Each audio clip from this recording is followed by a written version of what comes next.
বিসমিল্লাহির রহমানির রহিম। হে সমস্ত জগতবাসী, আজ আমি মোহাম্মদ শামীম আলী আপনাদের সামনে স্বপ্নের ব্যাখ্যা নিয়ে হাজির হলাম। স্বপ্নের ব্যাখ্যাগুলো হলো, মানব জীবন চলার পথে অনেক বিপদ আপদে পড়ে যায়, অনেক সমস্যার মধ্যে পড়ে যায়। তারপরে কি বলতে থাকে যে আল্লাহ, কত মানুষ পৃথিবীতে আছে, শুধু আমাকেই চোখে দেখে, আমাকে এই বিপদ সেই বিপদ দিয়ে রাখে। এই যে কথাগুলো মানুষ বলে থাকে, কিন্তু দেখেন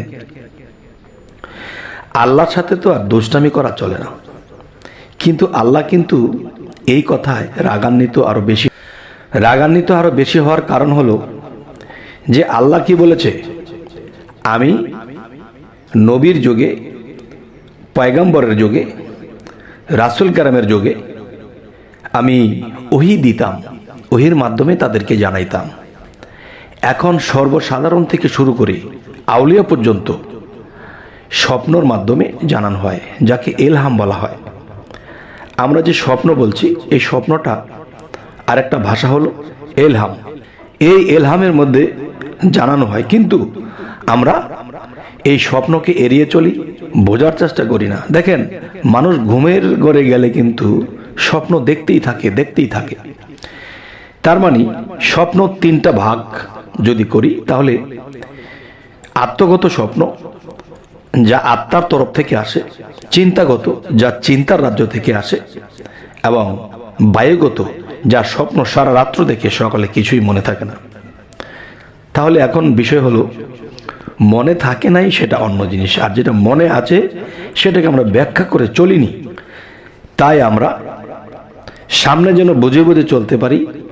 সামনে বিপদ হোক, সুপথ হোক, কুপথ হোক, ভালো পথ হোক, যেমনই হোক, আমরা যখন ঘুমের ঘরে যাই, আল্লাহর ইবাদত যতটুকু সম্ভব করি, এবং ঘুমের মধ্যে যখন যাই, এর মধ্যে কিন্তু আল্লাহ আমাদেরকে স্বপ্ন বা ইলহামের মধ্যে অনেক কিছু জানিয়ে দিচ্ছে যে সামনে আমার কি হবে। এই পৃথিবীতে অনেক মানুষ জিনের দ্বারা কথা বলে। সেই জিন কিন্তু পিছনের কথা বলতে পারবে, উদ্ঘাটন করে যে পিছে কি হয়েছিল। আর উলিয়াদের মধ্যে তারা সাধনার মাধ্যমে তারা সামনে কি হবে সেটা জানতে পারে। এবং সাধারণ যারা আছে, তারাও যে আল্লাহকে ডাকে, আল্লাহর ইবাদত করে, তারাও কিন্তু যে সামনে কি হবে তা আল্লাহ স্বপ্নের মধ্যে বা ইলহামের মধ্যে জানিয়ে দিচ্ছে। কিন্তু এগুলা মানুষে দেখে কিন্তু বোঝে না, এবং ব্যাখ্যা করে চলার চেষ্টা করে না। তাই আজকে যে আলোচনাটি, যে একটি আলোচনা অর্ধেক হয়েছিল, বাকিটা এখন আমি সারব। সেই আলোচনাটি হলো, দেখুন, কেউ যদি স্বপ্নে দেখে আজান অশুদ্ধ করে দিতেছে, এরকম দৃশ্য যদি কেউ দেখে যে আজানকে সে অশুদ্ধ করে দিচ্ছে, তখন সে কি বুঝবে? ঘুম থেকে উঠে এটার ব্যাখ্যাটা কি বুঝবেন? এটা হলো যে আজান অশুদ্ধ করে দিতে দেখলে অত্যাচারী হবে, আপনি অত্যাচারী হবেন। আচ্ছা, আজান স্ত্রীর সাথে দিতে দেখলে কি বুঝবেন? আপনার স্ত্রী আপনার সাথে আছে, আর আপনি আজান দিতেছেন। এই আজানটি যদি আপনার স্ত্রীর সাথে রেখে যদি আজান দিতে দেখেন, তাহলে আপনি কি বুঝবেন? তাহলে বুঝবেন তা পরকালে ক্ষতিগ্রস্ত হবে। হে সমস্ত জগতবাসী, অবশ্যই এই জিনিসগুলো বুঝতে হবে। তবে এই জিনিস দেখলে যখন আপনি বুঝতে পারবেন যে পরকালের ক্ষতি হবে, তখন আপনি কি করবেন? তখনই আপনি আল্লাহকে সিজদা দিবেন এবং তওবা করবেন যে হে আল্লাহ, আমার দ্বারা যেন কোনো আর পাপের কাজ না হয়, আপনি আমাকে সাহায্য করুন যেন আমি সত্য সঠিক পথে থাকতে পারি। আচ্ছা, এবার আসি, আজান যদি কেউ স্বপ্নে দেখে যে আজান দিচ্ছে, সে হাসতে হাসতে আজান দিচ্ছে, তাহলে কি বুঝবেন?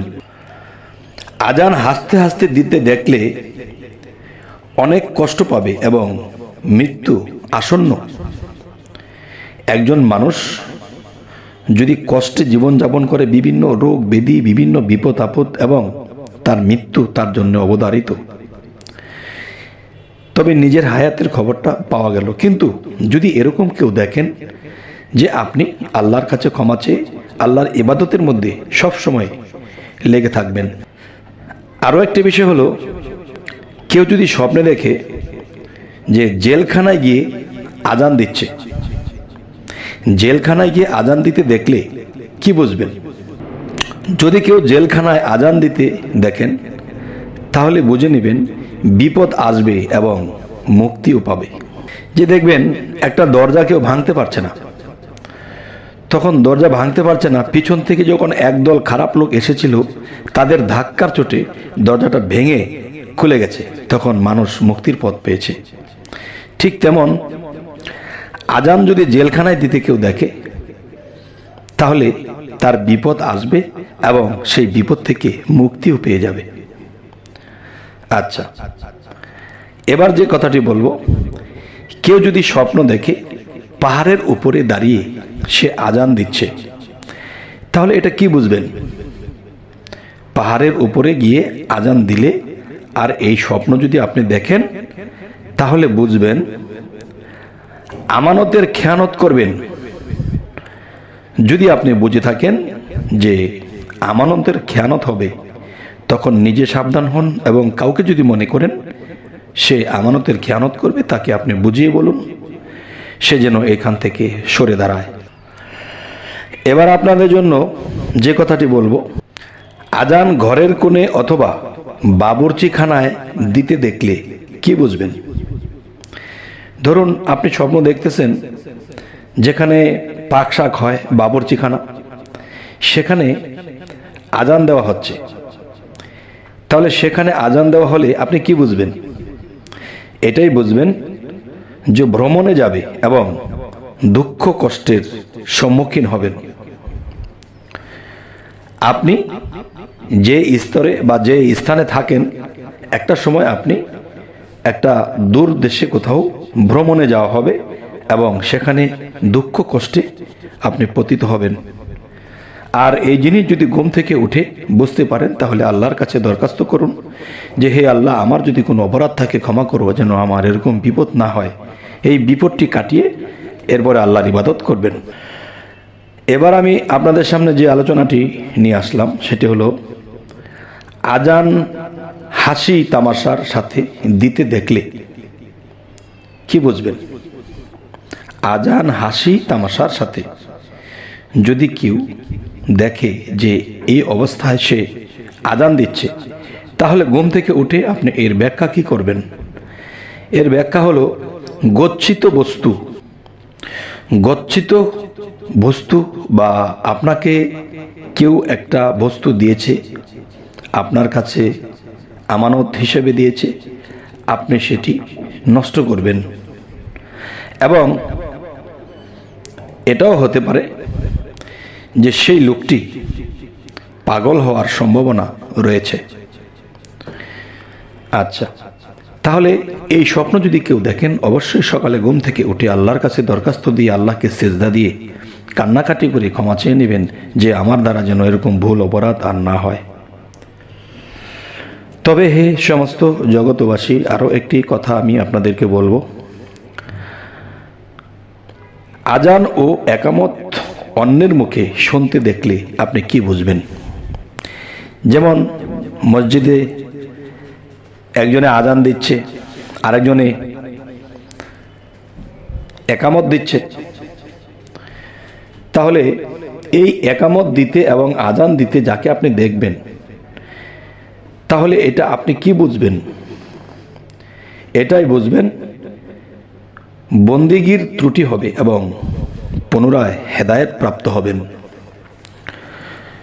প্রথমত আপনি আল্লাহর বন্দিগির থেকে গাফেল থাকবেন এবং পরবর্তীতে আপনি আল্লাহর প্রতি আবার প্রেমিক হবেন, আবার গাফেল থেকে আল্লাহর প্রতি আপনি আকৃষ্ট হবেন। এই জিনিসটাই বোঝানো হয়। তবে হে সমস্ত জগতবাসী, আমরা আপনাদের সামনে যেই স্বপ্নের ব্যাখ্যাগুলো নিয়ে আসছি, আপনাদের যদি ভালো লাগে তো অবশ্যই আমাদের চ্যানেলটিকে সাবস্ক্রাইব করে রাখবেন এবং পরবর্তীতে কী ধরনের ব্যাখ্যা আপনাদের দরকার অবশ্যই আমাদেরকে জানাবেন। যাতে করে পরবর্তীতে আপনাদের সামনে আরও ভালো ব্যাখ্যা নিয়ে আসতে পারি। তো সকলেই ভালো থাকবেন। আল্লাহ হাফিজ।